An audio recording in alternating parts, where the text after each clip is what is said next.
Did you know that horticulture is one of the fastest growing activities in the Zambian agricultural sector, making significant contributions to the country's non-traditional exports? Zambia is a stable political environment, which is extremely important for business. So Zambia has had 5 transitions of power, political transitions of power since about 1991. And this basically creates a very predictable environment in terms of transfers or transitions of power. So that's extremely important from the business perspective, knowing that you have this stability. On the economic side, since about early 2004, the economy has been growing consistently. I think average 6% GDP per capita. Statistics indicate imported vegetables are worth $412.6 million and exported vegetables are worth $11.5 million in Zambia. On the domestic front, horticulture production evolved around the production of tomatoes, vegetables such as rape, cabbage, and onions. There are many opportunities in the horticulture sector here in Zambia. From the 1.5 million farmers that do agriculture here, about 20% of that are in horticulture. At the moment, what the problem is that farmers cannot actually meet the demand of the market. There's enough produce here that can meet that market demand. However, the volumes are still quite low. Their production volume is low, and the quality of the horticulture products that they're producing is also quite low. So there's very much a need to improve the processes that they're working on, and also the investment into capital, knowledge, and their entrepreneurship skills. The establishment of large retail chains and smaller supermarkets has led to increased demand as they try to meet customers' needs. Ideally, in the perfect world, we're not supposed to import anything.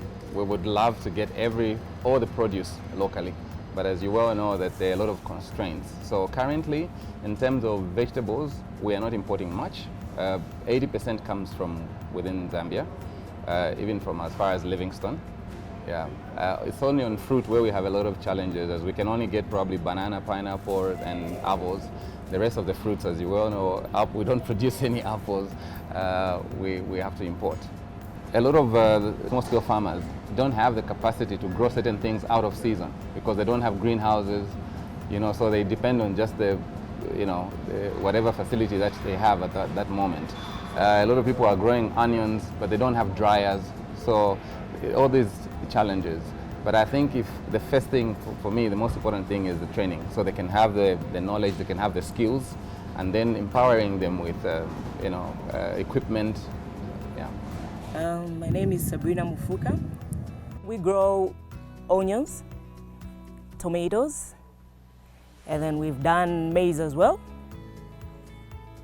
Right now we have about 3 hectares of tomatoes, and then as you can see today, we had people come in from Kitwe, and we picked 425 boxes today, and then we are having other people coming in tomorrow, and then tomorrow we'll be picking about, I think, 350 boxes of tomatoes.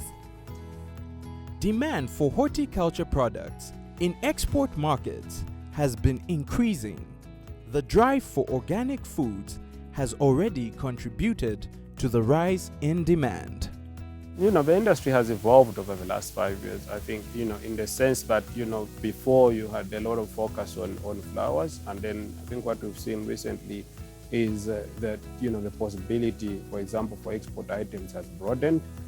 So items that previously people were not actively looking at, like, pineapples, sweet potatoes, and avocados, we're now being informed that there is a possibility to penetrate, European markets and other markets with these products. Apart from that, Zambia itself imports a large amount of, horticultural products per annum. I think some figures indicate about $400 million per annum, which creates a lot of scope for import substitution, which means that, if local producers are organized, this is a huge market they can tap.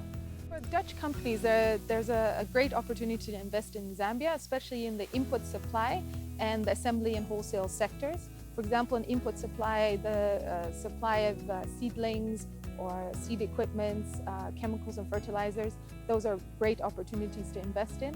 On the assembly and wholesale side, there's also more on infrastructure, irrigation equipment, cold chain infrastructure, and even other processing equipment.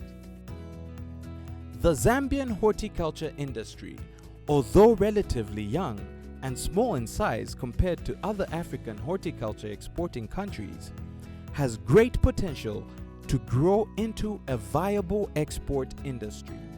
This is the Amiran greenhouse where we do our seedlings. It has been in existence for the past 10 years in Zambia. And Amiran, take note that Amiran was the first to introduce the hybrid varieties in Zambia. So our core business here in the nursery is the tomato production. It's 80% of our business. Then we're doing a bit of cabbage, seedlings, and pepper, and bananas. The capacity of this greenhouse is 1 million seedlings at a go. And our clientele right now, we're catering farmers between 250 to 300 farmers.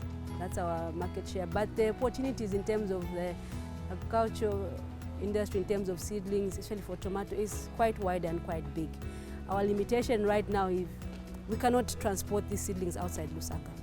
We are mainly confined to the areas near to Lusaka for seedlings like Chongwe, Mumbwa, Chisamba, Kafue, and Makeni area within Lusaka. Why? Because of the constraint of the stress that is posed on the seedling. From the time you uproot to the time you transplant, a seedling will need 24 hours at max, then it has to be transplanted. So that's why as Amiran also we're ventured into selling the seeds, which is a new business we've started now, that we're able to go out in the far places of those farmers that cannot reach us here and be able to train them on how to manage their own farm-based seedlings. So our role as AgriProFocus is really to try and bring Dutch companies and Zambian companies together. So we try and provide a platform where it makes it easier for Dutch companies to come into Zambia and look for investment opportunities. We provide business events where they can network with different Zambian stakeholders. We also are involved in different expos around the country. One of the expos we're involved in is the Agri-Tech Expo, which is held on a yearly basis here in Zambia. Next year in 2017, this will be held on the 27th of April. So the major opportunities for investment are really for Dutch companies to bring in things like their input supply, different products that they produce in that sector, and also equipment. There's also a huge potential for second-hand equipment. You find that a lot of farmers are still in the first stages of mechanization, so a lot of second-hand equipment might be an affordable way of these farmers to grow. Horticulture is a good business in that you cultivate on a small piece of land, a relatively small piece of land, but your returns are good. We have cabbage, tomato, okra. We also have pumpkin leaves, the local pumpkin leaves, yes. To do business in Zambia, it's not that expensive. It's not that expensive. You can invest just enough to make good returns. And the economy is growing. Zambia's economy is growing. So those who would like to invest in Zambia, really, it's a good destination because we've got a growing economy and the market is also growing.